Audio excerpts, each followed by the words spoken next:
Bonjour tout le monde, aujourd'hui on va faire un petit exercice sur un avion de chasse, juste pour expliquer un petit peu comment est-ce qu'on calcule la norme d'une accélération. Donc, ici on vous donne la masse d'un avion de chasse qui pèse 15 tonnes et on vous donne la force de propulsion. Donc ici en fait ce qu'il faudra faire c'est forcément utiliser la seconde loi de Newton. À chaque fois qu'on vous pose une question sur l'accélération, si on ne vous donne pas la vitesse et deux vitesses et une durée, vous utilisez la loi de Newton, deuxième loi de Newton. Donc ici, on est dans un référentiel terrestre considéré galiléen, donc on peut l'utiliser. La masse étant constante, on peut dire que la somme des forces appliquées sur le système, c'est égal à la masse du système fois l'accélération de son centre d'inertie, G. À partir de ce moment-là, qu'est-ce qu'il faut savoir? Nous, on veut euh, la norme de l'accélération du centre d'inertie. Donc pour ça, il va falloir qu'on connaisse les forces appliquées sur le système. Donc on va le faire assez rapidement. Donc si l'avion est sur le sol et qu'il est en train d'accélérer sur le sol, on va prendre ce cas-là. Dans ce cas-là, quelles sont les forces appliquées sur le système?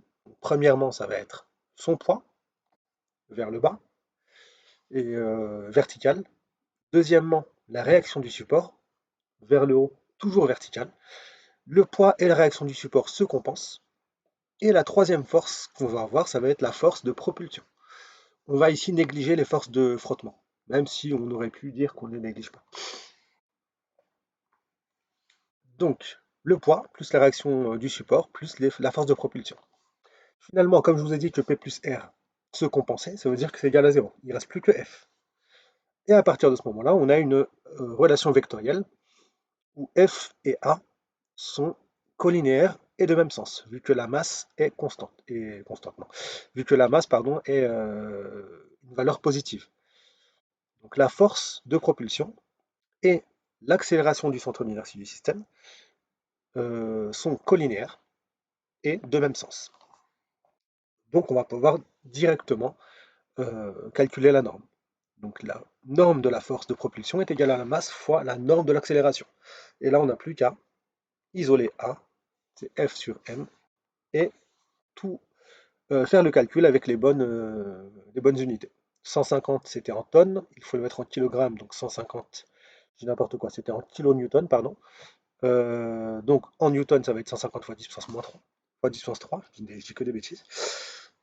Et 15, c'était 15 tonnes. Et 15 tonnes, c'est 15 000 kilos, donc 15 fois 10 puissance 3 kg. Les 10 puissance 3 se simplifient.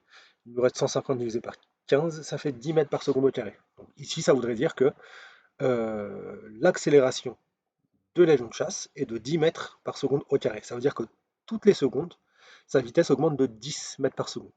Donc si au départ il était à 10 mètres par seconde, il était à 0 mètres par seconde, une seconde plus tard, il sera à 10 mètres par seconde.